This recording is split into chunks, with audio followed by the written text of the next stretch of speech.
إن الحمد لله نحمده ونستعينه ونستغفره ونعوذ بالله من شرور أنفسنا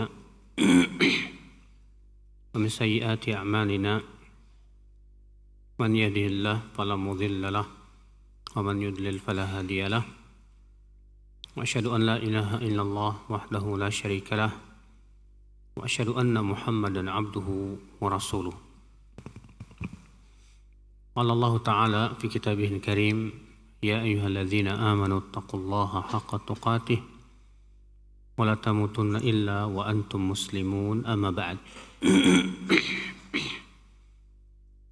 Kita lanjutkan ayat ikhwah Sahih Muslimnya, Mukhtasar Sahih Muslimnya.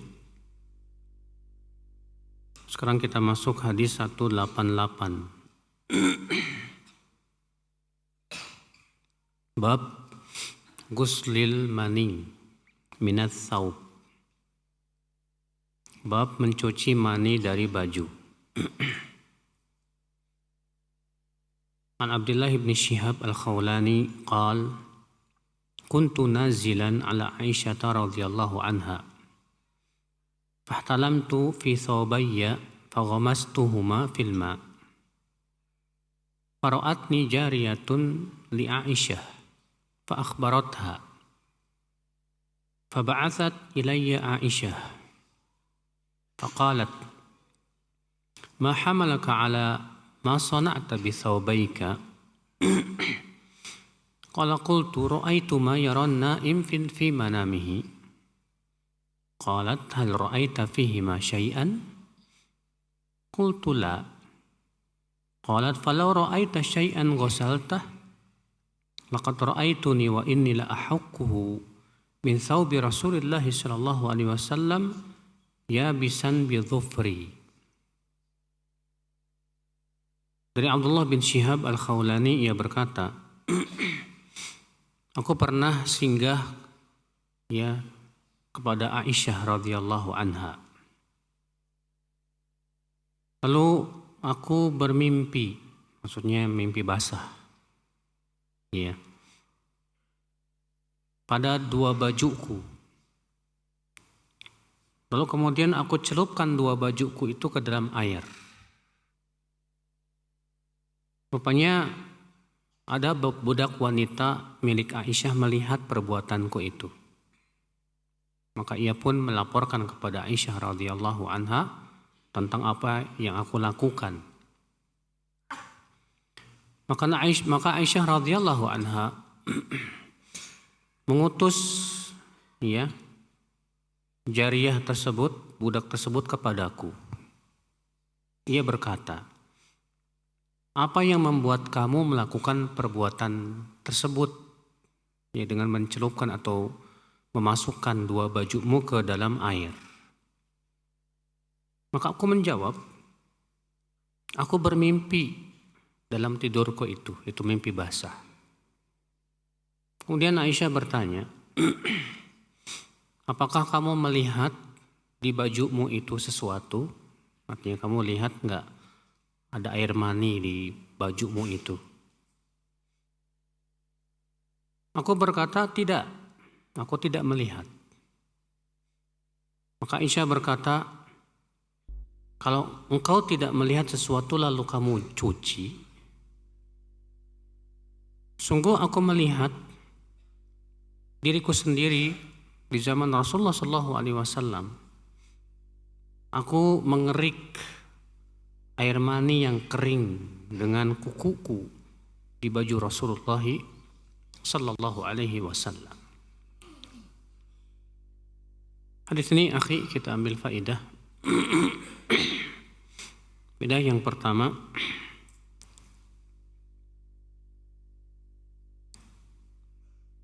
di sini menunjukkan bahwa orang yang bermimpi basah,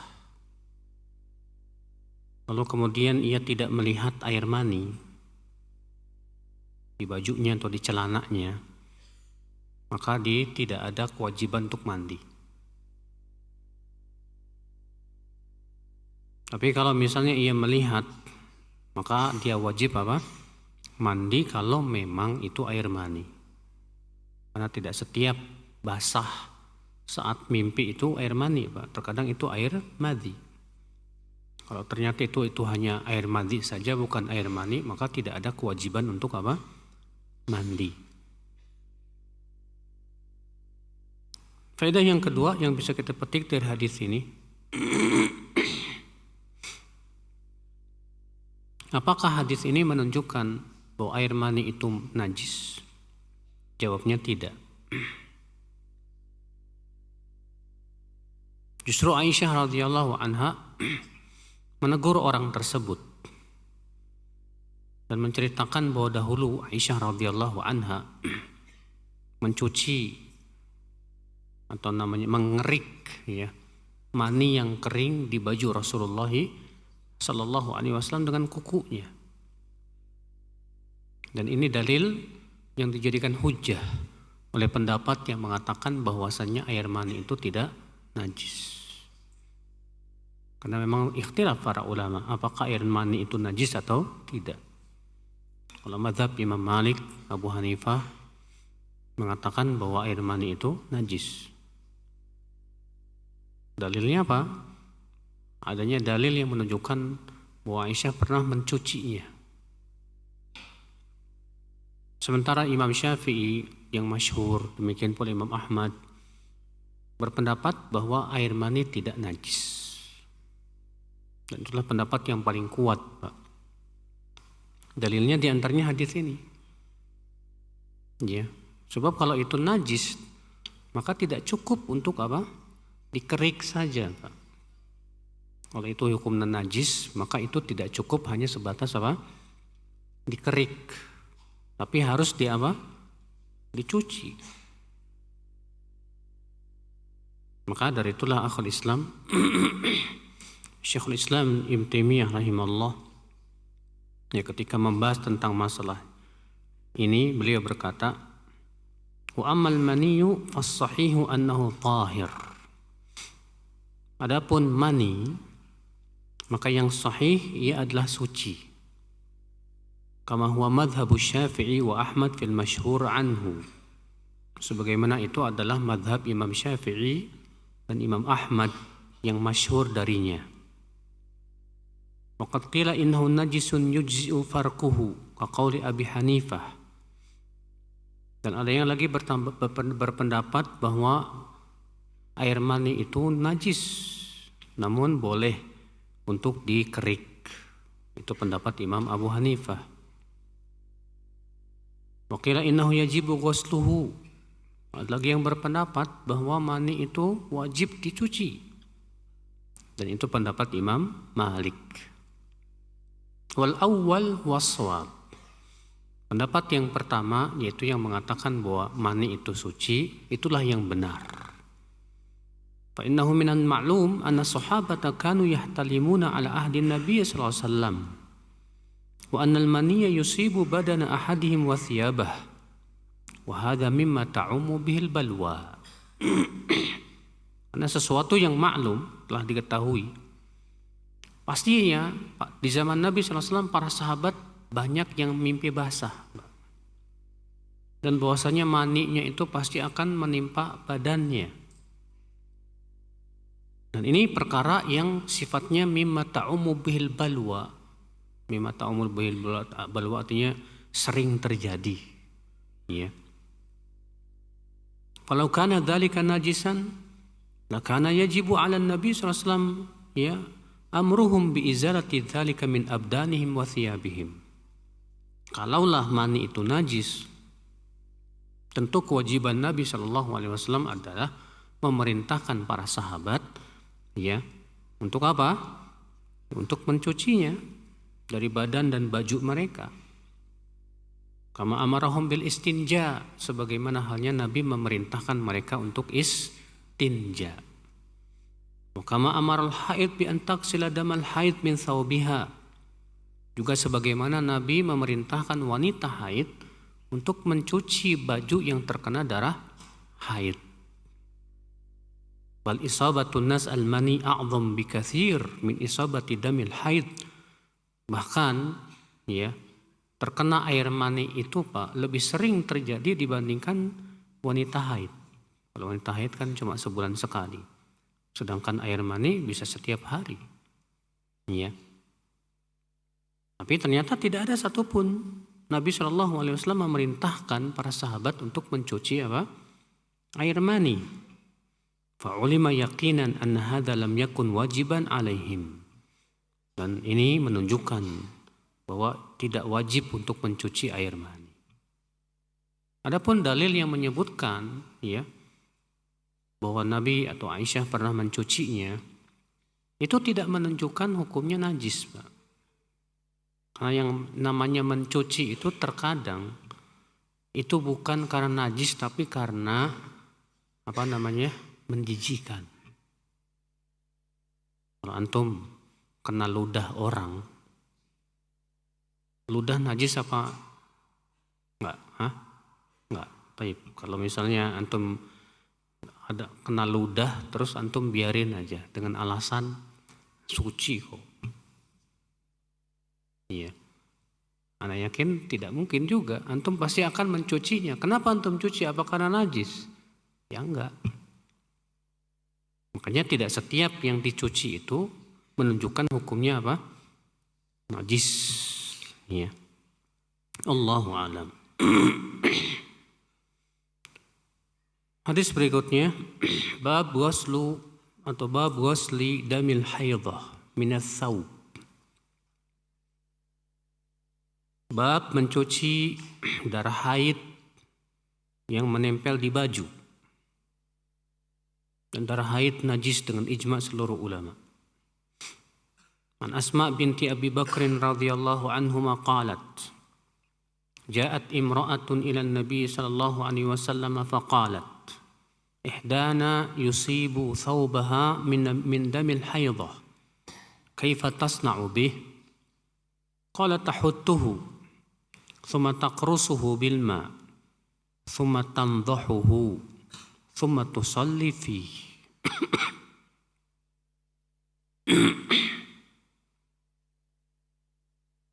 Dari Asma binti Abi Bakar, semoga Allah meridainya, ia berkata, ada seorang wanita datang kepada Nabi Shallallahu Alaihi Wasallam. Lalu wanita ini berkata, salah seorang dari kami bajunya terkena darah haid. Bagaimana ia melakukan terhadap bajunya itu, ya Rasulullah? Maka Rasulullah SAW sabda, ya, tahuttuhu, dari hatta yahuttu, itu dikerik, ya. Summa taqrusuhu bil ma, kemudian ia perciki dengan air atau disiram dengan air. Dari kata qars, itu rasya alaihi rasyan mutafarriqan, itu diguyur dikit-dikit, Pak. Iya. Summa tandahuhu, kemudian kamu cuci dia. Nadha mempunyai makna di sini yaitu ghusl, yaitu mencucinya. Summa tusalli fihi, kemudian kamu sholat dengan menggunakan baju tersebut. Di sini Nabi SAW mengajarkan bagaimana cara mencuci darah haid. Ya. Di mana Nabi SAW tidak hanya mengatakan cuci aja dengan air dah selesai, enggak. Tapi Nabi menyebutkan tahuttuhu, thumma taqrusuhu bil ma. Kemudian ya thumma tamdahu. Ya, kamu bersihkan dulu ya darah haidnya itu dengan dikerik, entah itu dengan batang kayu atau apa. Baru kemudian dibilas sedikit demi sedikit. Ya, sambil dikucek-kucek. Kemudian baru dicuci dengan air. Kalau misalnya sudah berusaha dicuci masih ada tersisa warna gitu, Pak, dan sulit sekali untuk dihilangkan. Bagaimana? Kaidah mengatakan al-masyaqqah tajlibut taisir. Sesuatu yang sulit mendatangkan kemudahan. Iya. Di sini menunjukkan akal Islam bahwa darah haid itu hukumnya najis. Kita masuk ke Kitabus Shalah. Shalah secara bahasa artinya doa. Sedangkan secara istilah yaitu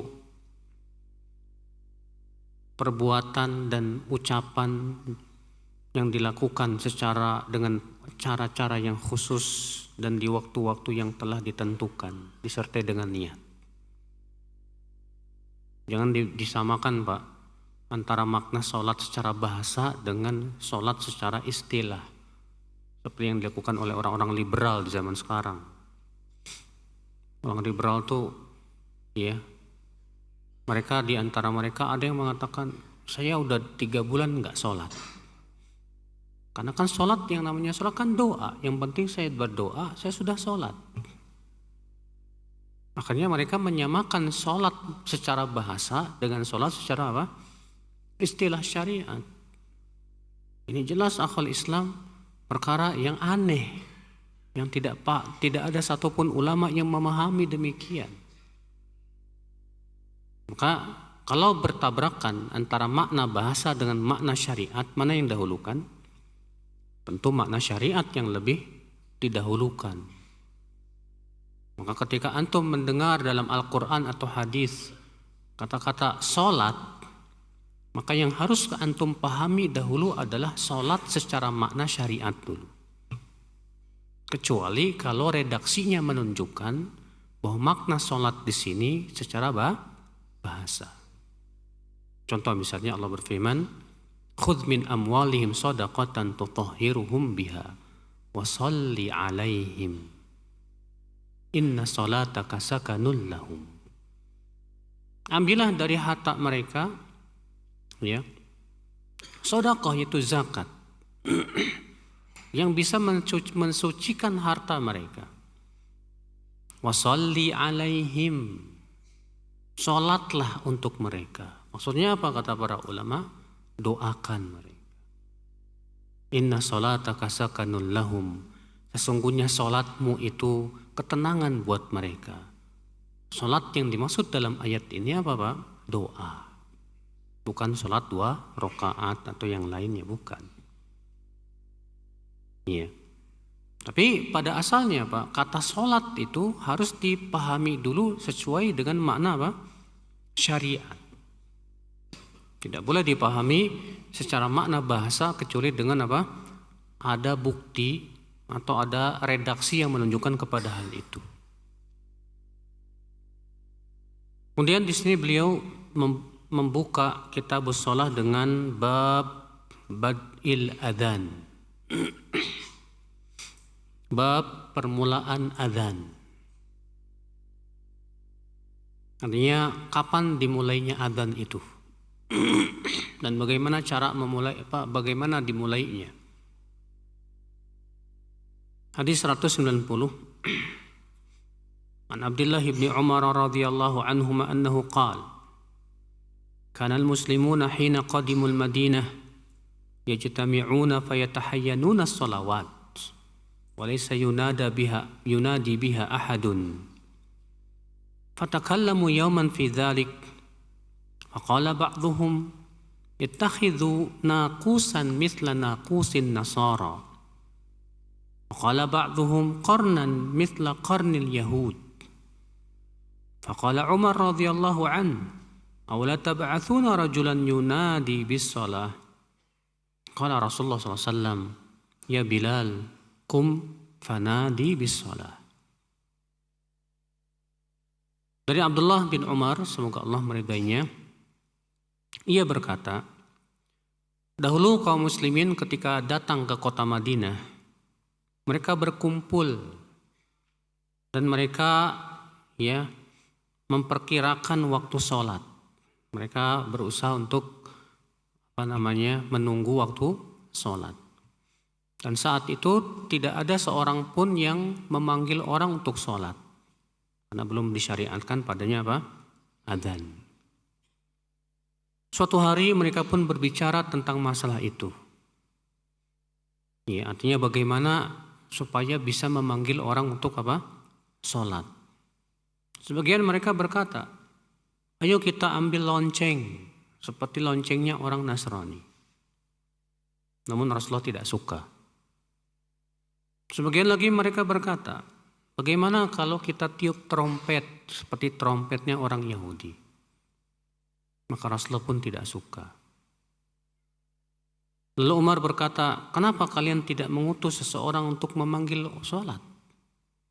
Rasulullah SAW bersabda, Hai Bilal, berdirilah dan panggillah orang untuk sholat. Ini ya hadis secara ringkas.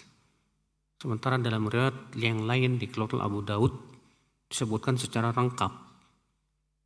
Ya, itu bahwasanya ada seorang sahabat Nabi SAW setelah Rasulullah berbincang-bincang dengan para sahabat, kira-kira memanggil orang sholat dengan apa? Ya, ada yang mengatakan pakai tadi ya lonceng, ada yang mengatakan pakai trompet, ada yang mengatakan pakai api. Tapi semua ditolak oleh Rasulullah. Rasulullah tidak suka. Lalu kemudian di malam harinya ada seorang sahabat yang bernama Abdullah bin Zaid bermimpi. Dalam mimpinya ia bertemu dengan seorang laki-laki yang berpakaian warna hijau dan membawa lonceng. Dalam mimpi itu Abdullah bin Zaid berkata kepada orang itu, Hei Abdullah, maukah aku beli lonceng kamu itu? Kata dia, buat apa? Kata Abdullah bin Zaid, untuk aku panggil orang azan. Untuk aku panggil orang untuk sholat. Maka kemudian orang ini berkata, maukah aku ajarkan yang lebih baik dari itu? Apa itu? Itu kamu ucapkan Allahu Akbar, Allahu Akbar. Allahu Akbar, Allahu Akbar. Asyhadu an la ilaha illallah. Asyhadu an la ilaha illallah. Asyhadu anna Muhammadar Rasulullah. Asyhadu anna Muhammadar Rasulullah. Sampai akhirnya, Pak. Yang kemudian ini masyhur dengan disebut adzannya Bilal. Iya. Pergilah di pagi harinya Abdullah bin Zaid kepada Rasulullah sallallahu alaihi wasallam. Dan dalam mimpi itu orang tersebut setelah mengajarkan adzan, dia pun mundur sebentar lalu mengajarkan iqamah. Lalu Abdullah bin Zaid menceritakan kepada Rasulullah tentang mimpinya tersebut. Apa kata Rasulullah? Ru'ya haqqin insyaallah. Ini mimpi yang benar insyaallah. Ya. Lalu kemudian Rasulullah menyuruh Abdullah bin Zaid agar mengajarkannya kepada Bilal bin ya. Lalu Bilal pun adzanlah. Terdengarlah oleh Umar. Rupanya Umar pun mimpi yang sama dengan itu. Iya. Ikhwata Islam, saudaraku sekalian. Di sini kita ambil faedah, akhi. Faedah yang pertama, Rasulullah tidak suka untuk menyerupai orang Yahudi, orang Nasrani, orang Majusi, demikian pula orang-orang kafir. Rasulullah nggak suka. Ya, ketika ada yang mengusulkan bagaimana kalau kita pukul lonceng, nggak suka Rasulullah. Ada yang mengusulkan bagaimana tiup trompet, nggak suka Rasulullah. Iya, semua ditolak sama Rasulullah Sallallahu Alaihi Wasallam. Ternyata Allah syariatkan apa, Pak? Adzan. Terus beduk ada nggak? Nggak ada, apa dalilnya? Iya. Antum cari hadisnya, nggak ada apa dalilnya. Jadi nggak perlu beduk, cukup dengan apa? Adzan. Ya. Karena itu akal Islam ini menunjukkan bahwa menyerupai orang kafir itu tidak boleh. Dan pernah saya jelaskan di sini juga bahwa larangan menyerupai orang kafir itu dalam perkara-perkara yang itu khusus untuk mereka. Adapun kalau itu bukan khusus mereka, semua orang memakainya misalnya, maka itu boleh, nggak masalah. Seperti misalnya kacamata, orang kafir pakai kacamata, semua orang pakai kacamata. Apakah itu kacamata itu kekhususan orang kafir? Tidak. Boleh pakai kacamata? Boleh, nggak masalah. Pakai jaket misalnya, pakai jas dan yang lainnya. Boleh, nggak masalah. Kenapa? Karena itu bukan kekhususan mereka. Iya. Di sini kita ambil faedah akhir yang kedua.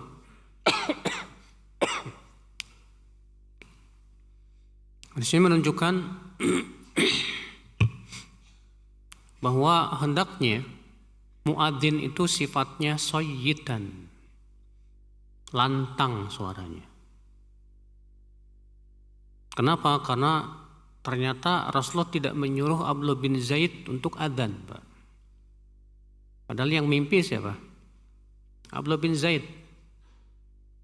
Maka Nabi menyuruh Abdullah bin Zaid mengajarkan kepada siapa? Bilal. Dan Nabi menyebutkan alasannya dalam riwayat yang lain. Fa innahu anda sautan minka. Karena sesungguhnya Bilal lebih lantang suaranya dari kamu. Iya. Makanya muadzin itu hendaknya yang lantang suaranya, Pak.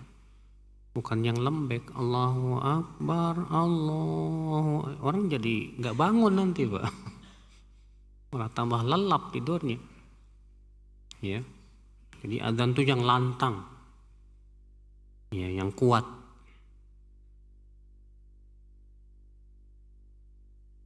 Di sini juga kita ambil faedah akal Islam yang bisa kita petik. Bahwa mimpi para sahabat yang dibenarkan oleh Rasulullah itu menjadi hujjah. Karena Rasulullah tidak mungkin membenarkan kecuali melalui wahyu. Karena Rasulullah mengatakan ru'ya haqqin, itu mimpi yang benar kata Rasulullah.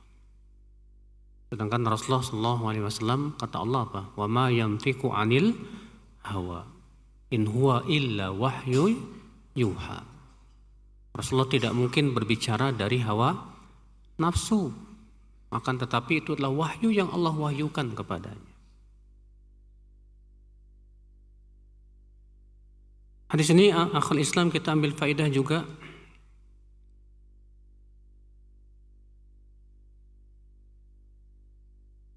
yaitu disyariatkan adanya muadzin. Disyariatkan adanya muadzin. Makanya ya, yang namanya muadzin itu harus ditentukan, Pak. Jangan semua orang berebut pengen apa? Adzan. Tetap harus tentukan supaya enggak ini.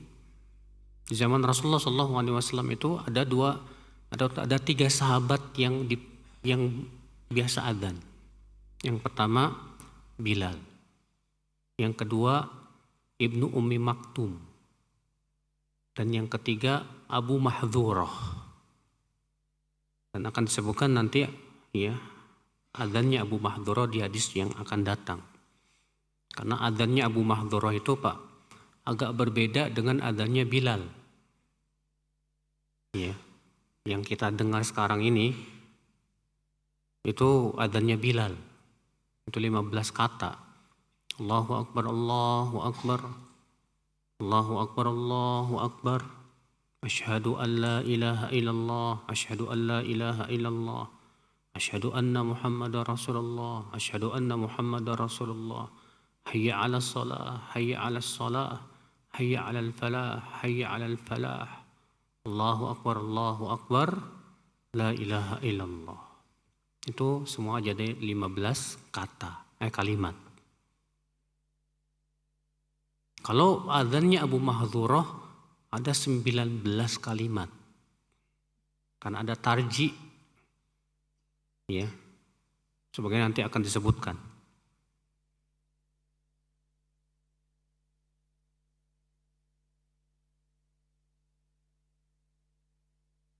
Kita masuk hadis berikutnya 191, bab sifatil adzan. Bab sifat adzan. عن أبي محذورة رضي الله عنه أن نبي الله صلى الله عليه وسلم علمه هذا الأذان الله أكبر الله أكبر أشهد أن لا إله إلا الله أشهد أن لا إله إلا الله أشهد أن محمد رسول الله أشهد أن محمد رسول الله ثم يعود فيقول أشهد أن لا إله إلا الله أشهد أن لا إله إلا الله أشهد أن محمد رسول الله أشهد أن محمد رسول الله حي على الصلاة حي على الصلاة حي على الفلاح حي على الفلاح الله أكبر الله أكبر لا إله إلا الله. Ini azannya Abu Mahdhurah, Pak. Iya. Ada yang bisa membedakan? Hah? Kalau azan Abu Mahdhurah dalam hadis ini, Allahu Akbar dikeraskan tuh, Pak. Ya. Kemudian ketika mengucapkan dua kalimat syahadat, yang pertama disirkan, tidak keras. Asyhadu an la ilaha illallah, asyhadu an la ilaha illallah, asyhadu anna Muhammadar Rasulullah, asyhadu anna Muhammadar Rasulullah. Kemudian balik lagi, baru dikeraskan. Asyhadu an la ilaha illallah, asyhadu an la ilaha illallah, seperti itu. Selebihnya sama. Iya. Mungkin kalau antum lakukan di sini orang pada heran, Pak. Ini adzan apa lagi ini? Adzan Wahabi ini.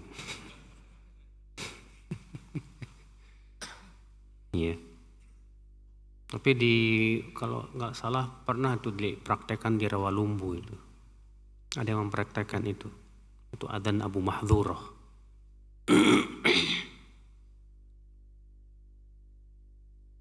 Taib, hadis ini akhul Islam menunjukkan bahwa lafaz adzan ada dua.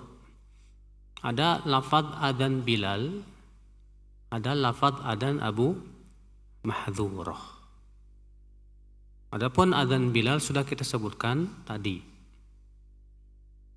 Sedangkan lafaz adzannya Abu Mahdhurah yang ini. Dan boleh dua-duanya boleh. Namun kalau dikhawatirkan ketika antum adzan dengan adzannya Abu Mahdhurah malah menimbulkan fitnah, yang lebih baik jangan. Ya.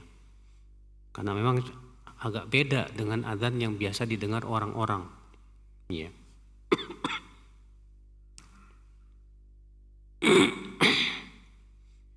Di sini beliau tidak disebutkan ya tentang bagaimana sifat adzan dari sisi tata caranya. Nanti akan disebutkan. Kita masuk ke bab yashfa'ul adzan wa yutirul iqamah.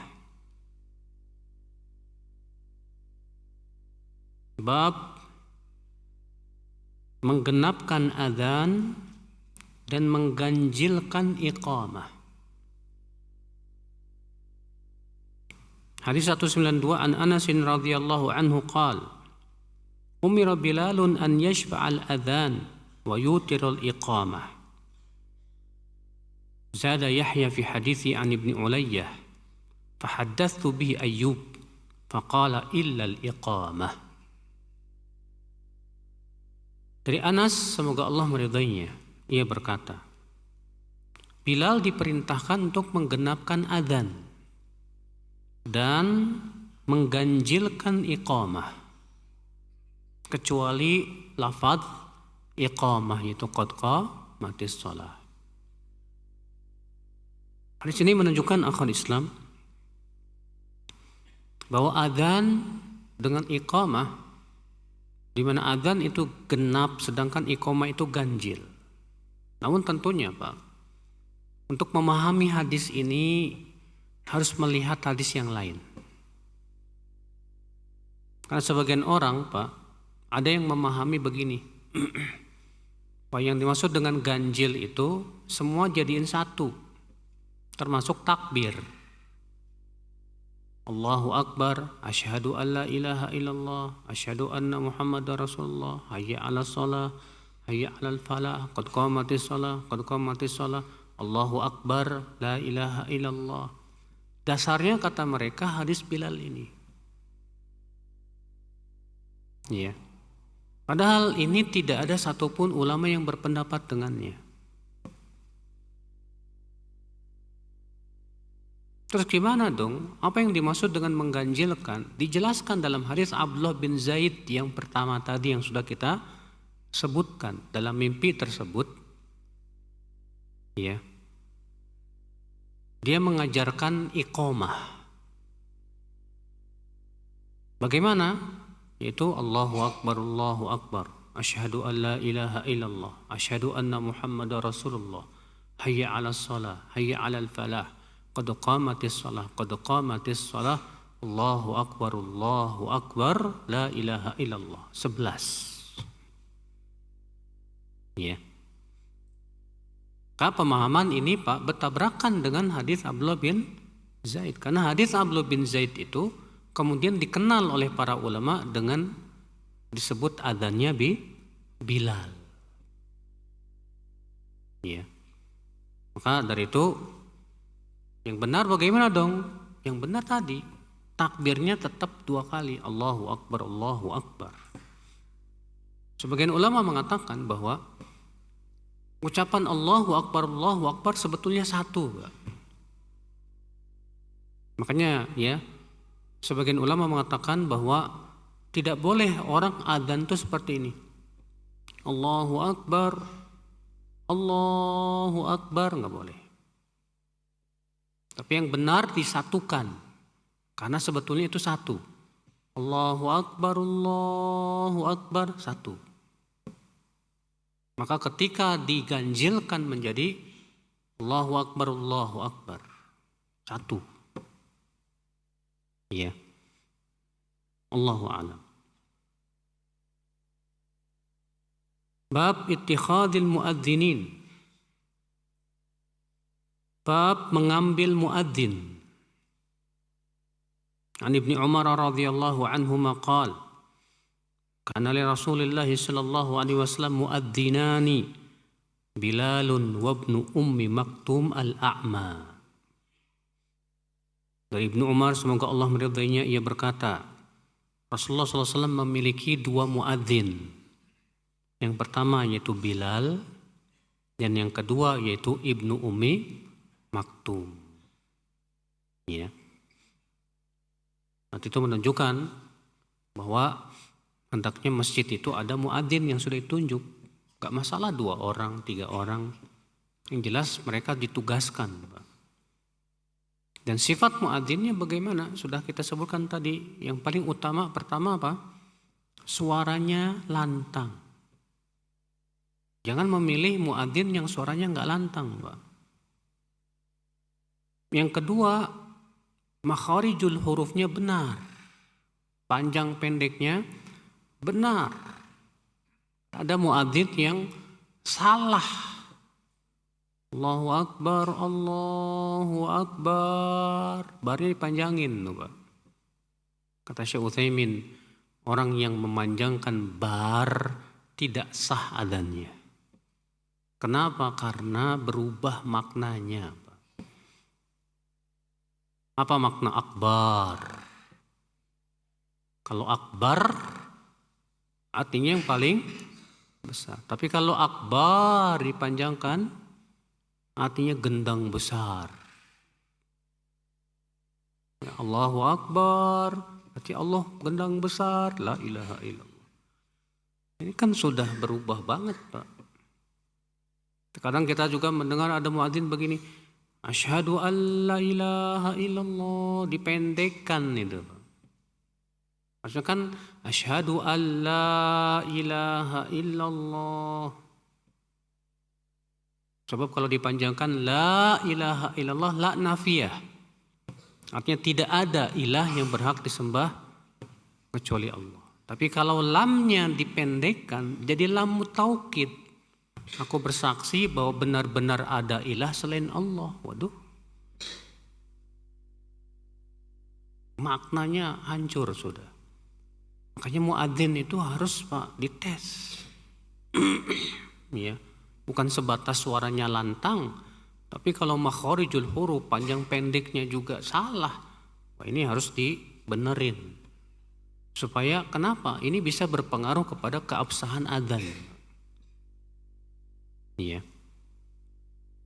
Ikhwata Islam. Kemudian sifat muadzin yang ketiga apa Pak? Amanah. Iya. Kenapa? Karena muadzin itu harus betul-betul melaksanakan tugasnya. Karena tugasnya adalah mengingatkan orang sholat. Jangan sampai kemudian muadzin gak amanah. Makanya adzannya sebelum waktu. Adzannya sebelum apa? Waktu. Atau misalnya sudah masuk lama baru adzan. Maka ini tentu ya muadzin yang menyia-nyiakan apa? Amanah akhwal Islam saudaraku seiman. Bab ittikhadil muadzin a'ma. Bab mengambil muadzin yang buta. Artinya boleh enggak muadzin itu buta? Jawabnya boleh. Hadis 194 an Aisyah radhiyallahu anha qalat, kana ibnu ummi maktum yu'adzinu li Rasulillah sallallahu alaihi wasallam wa huwa a'ma. Adalah ibnu ummi maktum adzan untuk Rasulullah SAW padahal beliau buta. Terus gimana dong Ibnu Ummi Maktum Pak? Bagaimana tahu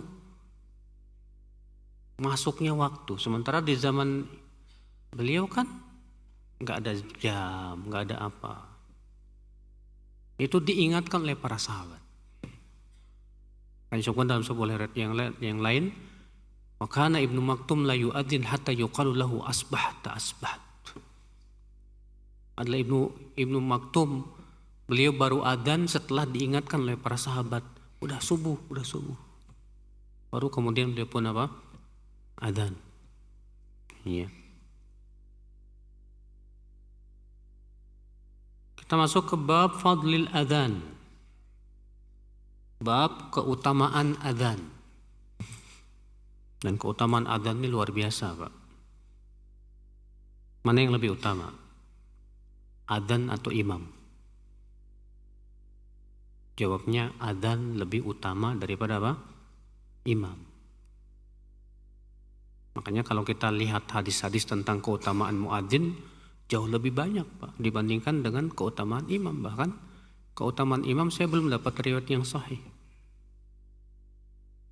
Ya. Bahkan Syekhul Islam Taimiyah mengatakan bahwa imam itu sama dengan kedudukan dan itu fitnah. Dan itu apa? Fitnah. Ya. Hadis 195 an Anas bin Malik radhiyallahu anhu qala,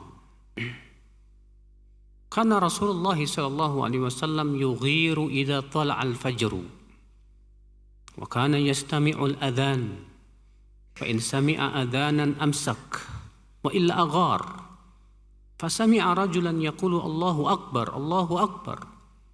فقال رسول الله صلى الله عليه وسلم على الفطرة ثم قال أشهد أن لا إله إلا الله فقال رسول الله صلى الله عليه وسلم خرجت من النار فنظروا فإذا هو راعي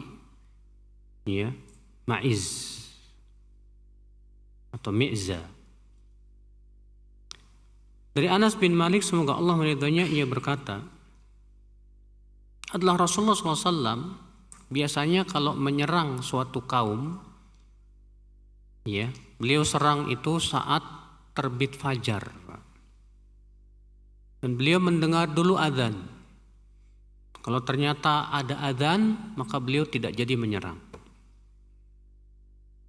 Suatu ketika Rasulullah mendengar seorang laki-laki berkata, Allahu Akbar, Allahu Akbar. Maka Rasulullah bersabda, dia di atas fitrah. Lalu dia berkata, asyhadu an la ilaha illallah. Maka Rasulullah bersabda, kamu telah keluar dari api neraka. Lalu mereka pun melihat, siapa itu yang adzan? Ternyata ia penggembala kambing. Iya. Hadis ini, akhi, kita ambil faidah.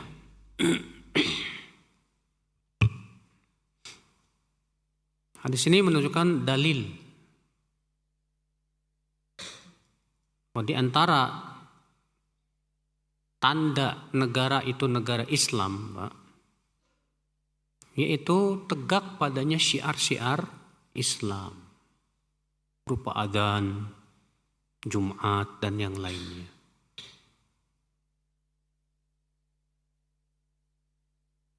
Tapi apakah kalau misalnya adzan itu ada di negeri kafir, Pak, menjadikan negara itu jadi negara Islam? Seperti misalnya di Inggris. Di Inggris boleh sekarang itu masjid-masjid apa? Adzan dengan pengeras suara. Apakah jadi negara Islam? Tidak.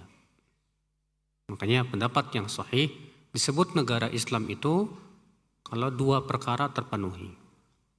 Yang pertama, negara tersebut di bawah kendali umat Islam. Mayoritas umat Islam. Pemimpinnya umat dari umat Islam. Yang kedua, tegak padanya syiar-syiar Islam yang besar seperti adzan, ya, Jumatan, dan yang lainnya. Dari syiar-syiar Islam yang besar. Maka itu disebut dengan negara apa? Negara Islam. Ya. Faedah yang kedua yang bisa kita petik dari hadis ini, Pak. Hadis ini menunjukkan dan dijadikan dalil oleh jumhur menjawab adzan itu tidak wajib. Menjawab adzan itu tidak apa? Wajib. Kenapa? Karena ketika Nabi mendengar seseorang adzan Allahu Akbar, Rasulullah tidak menjawab. Rasulullah hanya mengatakan apa? Al-fitrah, dia di atas fitrah. Ketika mengucapkan asyhadu alla ilaha illallah, Nabi mengatakan apa? Dia telah keluar dari api neraka. Iya. Nah, demikian sepertinya sudah masuk waktu Isya. Kita tutup wabillahi taufik. Assalamualaikum warahmatullahi wabarakatuh.